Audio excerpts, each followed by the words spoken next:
The history of humankind is one constant struggle for power, wealth, and resources. Therefore, you can say that Earth is a perpetual battlefield. In that state of constant war, some people excel in combat ability. The greatest warriors, strategists, and tacticians were able to decide the outcome of battles. As history recorded those exceptional individuals, we praise them even today. Therefore, we study their lives, battle prowess, and exploits. Welcome.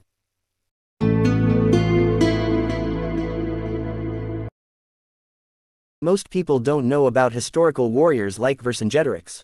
However, he was one of the very few warriors to defeat Julius Caesar. Vercingetorix was chieftain of the Arverni tribe. These tribesmen controlled a large amount of territory in the Auvergne region of central France. Vercingetorix was the son of Celtillus, his predecessor on the throne. Once seated as king of the Arverni, Vercingetorix formed alliances with other Gallic tribes. This rare occurrence became an intimidating front for Julius Caesar, who was on his tour to defeat the tribes at the time. Vercingetorix lost at the Battle of Noviodunum and Biturigum. However, he also managed to destroy Caesar's supply lines, prompting Caesar's forces to begin a battle on unfamiliar terrain. This battle was followed by another successful attack on the Avernian hill fort Gergovia, prompting the Roman army to direct their attention to him. It was in the Battle of Alesia that Vercingetorix surrendered. Julius Caesar cleverly cut off the supplies of Vercingetorix's army and punished the citizens of Alesia for harboring them. Seeing that the war was coming to an eventual end, Vercingetorix bravely surrenders himself and is executed 6 years after. While he may have lost to another one of our greatest warriors, Vercingetorix was the only one that Caesar had difficulty with. His leadership remains celebrated in the form of a 23-foot-tall monument in his honor by Napoleon III. Caesar's statement regarding Vercingetorix was written in French on the monument, describing the bravery of the Gallic tribes and Vercingetorix's impressive feat of uniting them all against the Roman Empire. Up next on our greatest warriors is the beloved Sir William Wallace. He was born around 1270 around Paisley, Renfrew in Scotland, and died in London on August 25, 1305. His efforts to free Scotland from England's King Edward I paved the way for his entitlement as Scotland's greatest national hero. Sir William Wallace rebelled when King Edward I captured and imprisoned Scotland's king, John de Balliol. He was accompanied by 30 other men as they sparked a riot in Lanark, a small town, and killed the local English sheriff. Afterward, he formed an alliance with William, the Hardy, Douglas and deposed Scone's English justiciar, and invaded the English garrisons between the rivers of Forth and Tay. Sir Wallace and his allies pressed forward in the rebellion. One of his most successful battles was the Battle of the Stirling Bridge. Sir Wallace and Andrew de Moray managed to fend off English forces led by John de Warenne, the Earl of Surrey.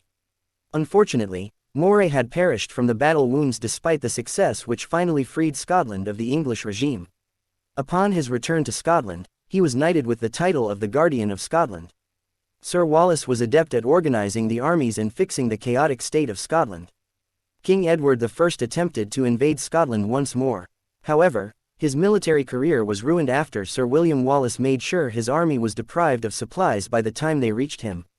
He was eventually captured by King Edward I through betrayal, disemboweled, beheaded, and hanged in the process. His limbs were displayed in different parts of England while his head was on the London Tower.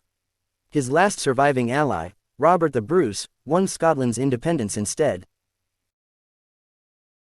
Another one of the strongest ancient warriors is Attila the Hun. He was born around 484 and 458 BCE and birthed the Hunnic Empire. Attila means, little father, which historians suggest is not his real name but rather the name his subjects called him. He was the son of Munjuk and nephew of Ruga, king of the Huns. He was established as Ruga's successor after Ruga's death in Constantinople. Just like Vercingetorix and Alaric the Visigoth, Attila the Hun went to war with the Western Roman Empire. Initially, the Huns and the Visigoths were adversaries. However, the Huns allied with the Visigoths after their victorious battle against the Western Roman army in the Battle of Adrianople. The Huns began invading Roman territories with little consequences from the Roman army. Once Attila was established as the leader of the Hunnic Empire, he managed a wide variety of tribes such as the Ostrogoths and Alemanni tribe into a successful army. This was only possible because of his personality which the tribesmen respected. In contrast to the Roman army, Attila's empire was tightly knit and followed its leader's orders without miscommunication. Unfortunately, historians still don't know much about the Hunnic Empire. Their language is still being debated, let alone a detailed history of Attila's personality. However, it is true that Attila's leadership, alongside his brother Bleda, intimidated the Roman Empire enough to be paid never to invade. Yu Fei, also known as Yu Fei, is one of China's greatest warriors and a national hero of his country. He was born in Tangyan, Henan in the year 1103 and died on January 27, 1142, in what is now Hangzhou. During Yu Fei's time, North China was under the control of the Jin dynasty made up of the Tungus Jurchen. They were nomadic tribes of Manchuria who managed to take over Song and Kaifeng. The abdicated Emperor Haozong and his son Qinzong were imprisoned by the Tungus Jurchen as well. It was Emperor Haozong's son, Gaozong, who managed to fend off the Tungus Jurchen in the south. Yu Fei was Emperor Gaozong's military commander for his Nansong forces. If it wasn't for Yu Fei, the Tungus Jurchen would have defeated Emperor Gaozong as well. Yu Fei was a skilled military tactician. He made use of the natural landscape by making it difficult for the Tungus Jurchen to arrive in South China thanks to their horses in the hills. Yu Fei took the advantage of this difficulty in the center of South China, the Wai River, and the Yangtze River. Chinese citizens consider Yu Fei's death a tragedy. Qin Wei and his faction did not agree with Yu Fei's attempt to reclaim all of China. Since Qin Wei was prime minister, he decided against Yu Fei's attempts and formed a treaty with the Jin dynasty. As a result, Yu Fei was imprisoned and executed to appease the Tungus Jurchen. Qin Wei, the traitor, was shunned by the 20th century. Meanwhile, Yu Fei became China's heroic symbol of bravery against invasion. Shao Dun is not only one of China's greatest warriors. He was also Cao Cao's close ally and loyal friend. Unfortunately, nobody knows when Shao Dun was born. However, they do know that his birthplace is in Bazhou, Anhui.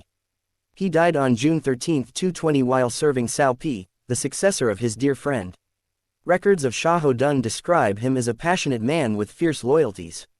An account describes Shao Dun's defensive nature when his teacher was insulted and Shao Dun responded by killing the offender at only 13 years old. He participated in Cao Cao's battles against Dong Zhou and slowly rose to the ranks before his passing. Another tale describes how Shao Dun lost his eye. During a battle against Dao Qian, Cao Cao left Shao Dun in charge of Puyang. Unfortunately, Zhang Miao and Cheng Gong betrayed Cao Cao and pledged to Liu Biyu. Cao Cao's family was in danger, forcing Shao Dun to do a rescue mission with only a few armed men.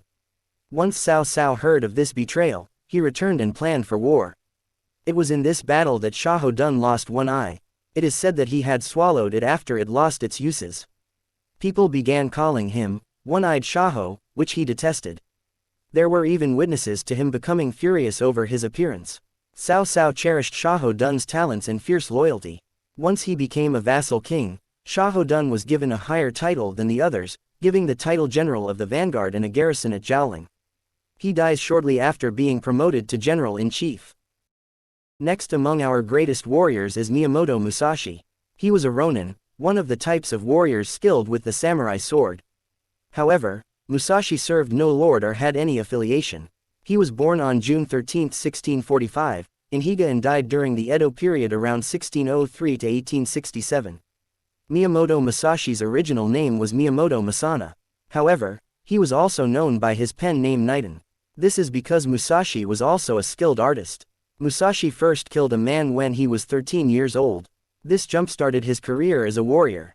Musashi participated in the Battle of Sekigahara for Ishida Mitsunari. However, the war led to their defeat. He then became a Ronin to create the ultimate sword technique. The result of his dedication was Nito Ichi Ryu, which is the Japanese style of fencing with two swords. You might know Musashi's sword technique by its more popular name, Kensai. One of the most famous battles of Musashi was against Sasaki Kojiro. Both were equally talented in swordsmanship. However, Musashi only used a wooden sword carved from an oar. The duel ended with Musashi hitting Kojiro with a swift blow to his head. After this duel, Musashi retired and decided to teach others his ways to contain the Shimabara Rebellion of 1627. There is a famous legend surrounding Musashi. On his deathbed, he had written all his experiences in a book titled The Book of Five Rings. It was studied intensively by the West to understand Japanese martial arts. As Nidan, Musashi was a skilled Subaku-ga. He created monochrome ink paintings and immortalized his artworks with birds. World War II gave Audie Murphy the chance to be one of the greatest soldiers of all time. Audie Leon Murphy was born on June 20, 1925, in Texas and died on May 28, 1971 in Roanoke, Virginia. During World War II, Murphy used a false birth certificate to enlist in the Army. His dedication was well received as he managed to kill a large number of German soldiers during battle. One of the most famous battles of Audie Murphy details his bravery. On August 15, 1944, Murphy and his team battled on the shores of Yellow Beach. It was in this battle that Murphy's best friend was killed. Murphy's response to the Germans who falsely surrendered to shoot his best friend was to kill 6 of them, wound 2 of them, and imprison 11 of them.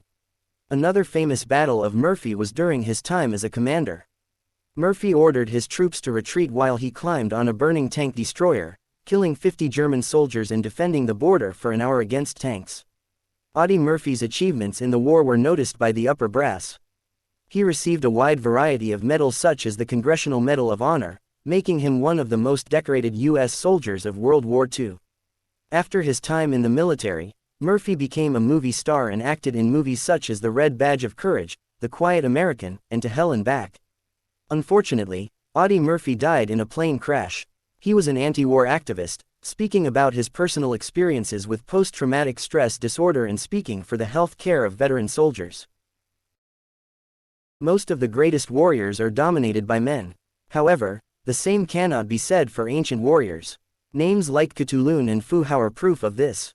Fuhau died around 1200 BC. She was the wife of King Wu Ding during the Shang dynasty and was referred to by her temple name Mu Xin or Lady Hao. King Wu Ding had many wives, but Fuhau stood out because of her titles as high priestess and military general. Historians have difficulty tracing her achievements since the paper had not been invented during her lifetime. Additionally, the scarce records regarding Fuhau have been lost or destroyed due to the passage of time. Archaeologist Zheng Junxiang rediscovered Fuhau's tomb in Yingsu. She was buried with treasures such as jades and bronze. Since there was no detailed record of her life, the tomb itself was the clue to who she was and her importance.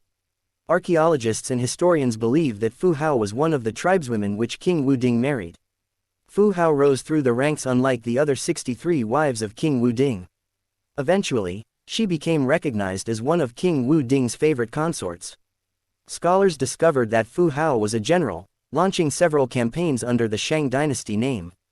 She was incredibly strong, to the point of defeating the Tu Fang, who was the Shang dynasty's mortal enemies for centuries. She also fought against the Ba and Yi Cheng with famous generals following her every command. While other women were also involved in the military, Fuhau's achievements were too impressive not to be listed down. The deadliest warrior is the one that's strong both intellectually and physically. Sun Tzu, also known as Sunzi or Sun Wu, is the famous author of The Art of War, which was the first treatise on war and studied the art of the military. Sun Tzu served under the Wu state as both general and military tactician around 770 and 476 BC. His experience in both fields gave way for him to write The Art of War during the Warring States period in China, which was a time filled with power struggles between 7 states. His book became a guideline for all commanders.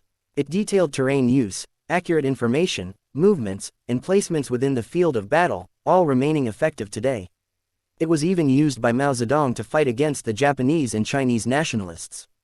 The same can be said by China's first emperor, Shi Huangdi, who regarded Sun Tzu's book as an important guideline for defending China. Sun Tzu's most notable achievement was the Battle of Boju between the Wu state and Chu state, in which an overwhelming defeat for the Chu state cost their capital city. Additionally, Sima Qian, the author of Records of the Grand Historian, explained that Sun Tzu had never lost a battle in his 40 years as a general, making him an undefeated force of both brains and brawn. Hannibal Barca is next on our list of the greatest warriors in history. Barca was born in North Africa around 247 BCE. He died in Libyssa, Bithynia, now known as Gebs, Turkey, between 183 to 181 BCE. He was one of the greatest warriors of the Carthaginian forces who fought bravely against Rome during the Second Punic War. Hamilcar Barca was the father of Hannibal.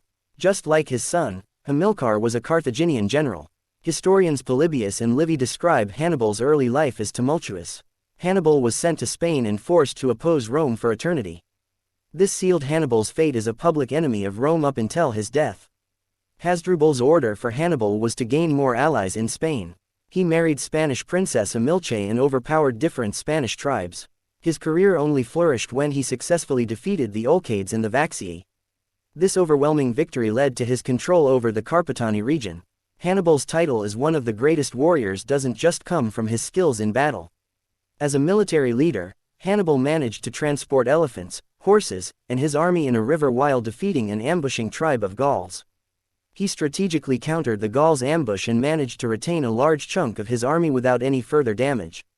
He even manages to obtain an ally named Boy, a Gallic leader whose knowledge of the Alps greatly aided Hannibal's conquest. The defeat of the Carthage against Rome formed a treaty between the two nations. Romans only viewed Hannibal as the source of strength for the Carthage and feared his charm and abilities would once again rise in an attempt to destroy the Roman Republic. He eventually faces ridicule and commits suicide instead of being captured by Roman forces. Another one of the greatest warriors in ancient history is Basil II, who is also known as Basil Bulgaroctonus and Basil, slayer of the Bulgars. He was born either in 957 or 958 and died on December 15, 1025.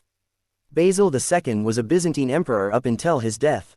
He was responsible for extending the Byzantine Empire's imperial rule in notable nations such as Armenia, Georgia, the Balkans, and Mesopotamia. Additionally, Basil II also increased his domain after effectively killing off people in power such as the church and the military nobles. Historians consider Basil II one of the greatest warriors and emperors of the Byzantine Empire. He was known to be an intimidating person with a keen intellect for statesmanship that the Byzantine Empire lacked. Basil II and his brother, Constantine, became emperors of the Byzantine Empire at a young age. This resulted in endless power struggles being exposed to the two brothers. Eventually, Basil II receives help from his uncle Basil the Chamberlain. Once he received complete authority from his uncle, he cruelly banishes him to regain sole command. Basil II carried out his duties as the Byzantine emperor. However, he aimed his movements on the extending territories both nearby and abroad. He managed to overtake lands in Armenia and Georgia, but his most successful conquest was the Balkans. At the time, the Bulgarian kingdom was under Tsar Samuel. Basil II obtained allies long enough that his campaigns against the Balkans became successful. Additionally, Basil II even blinded over 100 Bulgarian soldiers by leaving only one eye for each of them. His only objective in torturing these soldiers was to present them to their Tsar, who fainted at the sight of his cruelty. Not only is Miltiades one of Greece's greatest warriors, but he is also a national hero. Miltiades was the son of Simon, an Athenian noble who was incredibly talented in charioteering. Records describe Miltiades as a tyrant. This is accurate because of the way he treated his subjects. Upon inheriting the rule of Chersonese, he locked himself in the palace and refused to meet with his subjects. When the elders of the territory attempted to manipulate him, he locked them up and secured his authority as ruler. Furthermore, he married Thracian princess Hegesipyle in order to maintain an alliance with King Elorus, increasing pressure against any attempt at a revolt. Despite being a tyrant, Miltiades managed to redeem himself during the Battle of Marathon. At this time, Miltiades was exiled from Chersonese after betraying Persian king Darius I. Under Persian rule, Miltiades was a vassal king and a double agent for the Athenians. Once the plans were revealed, Miltiades had to escape Chersonese and be ridiculed for his handling of Chersonese in Athens.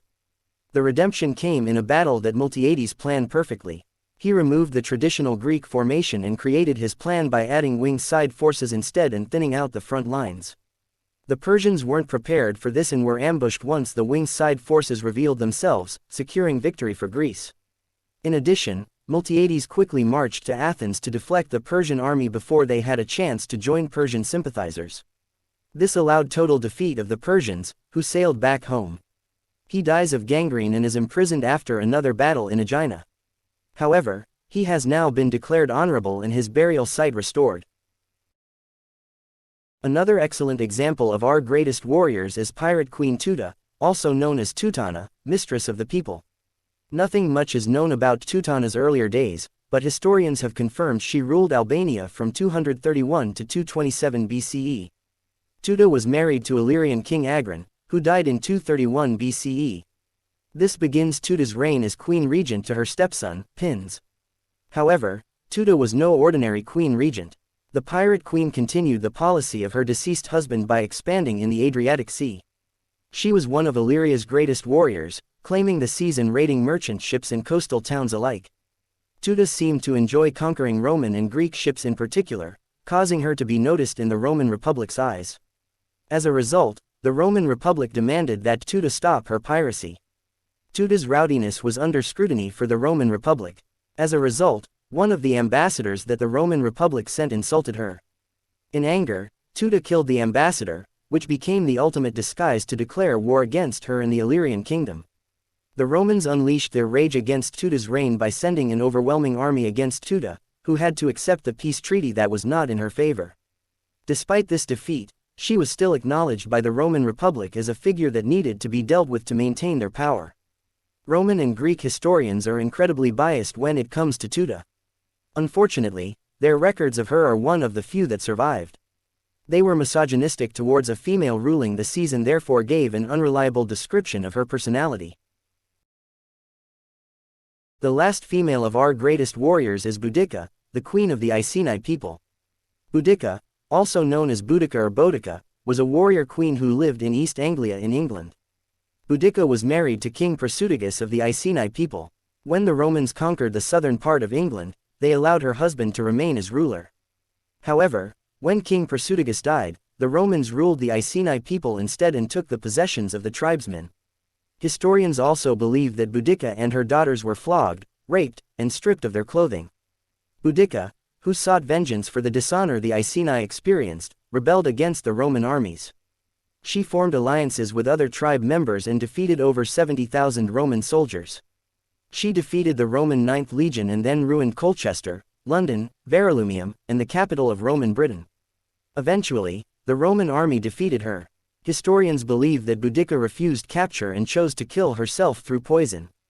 However, it is still unconfirmed. Archaeologists still haven't found where she last fought or found evidence regarding her death. Last on our list of greatest warriors is Horacious Cocles. He was alive around the 6th century BC and is considered a Roman hero. Historians debate whether or not Horatius was an actual person. This is because his actions that immortalized his name can be considered an impossible feat. Records of Horacious Cocles have varying accounts of his bravery with his hometown, date of birth, and death all unknown. Publius Horatius Cocles was a junior officer in the Roman army. He was in charge of guarding the Sublician Bridge when the army itself began retreating in an attempt to block the Etruscan army. All accounts describe Horatius fighting with two senior officers, Titus Herminius Aquilinus and Spurius Larsius. However, their reasons for fighting by Horatius' side are still being debated. Eventually, Larsius and Aquilinus retreated once the Etruscans managed to begin crossing the Sublician Bridge. Horatius does not leave his post regardless of his senior officers. Instead, he piled the dead bodies to form a wall and ordered his men to destroy the bridge he stood on. The mythical part of Horatius' actions begins here as it describes Romans watching him be stabbed and hit with arrows but staying in his post. Whether he lived or not to tell the tale depends on the accounts you read. Some poems describe Horatius jumping off the broken bridge and surviving, while others note that he perished but saved Rome. Thanks for watching.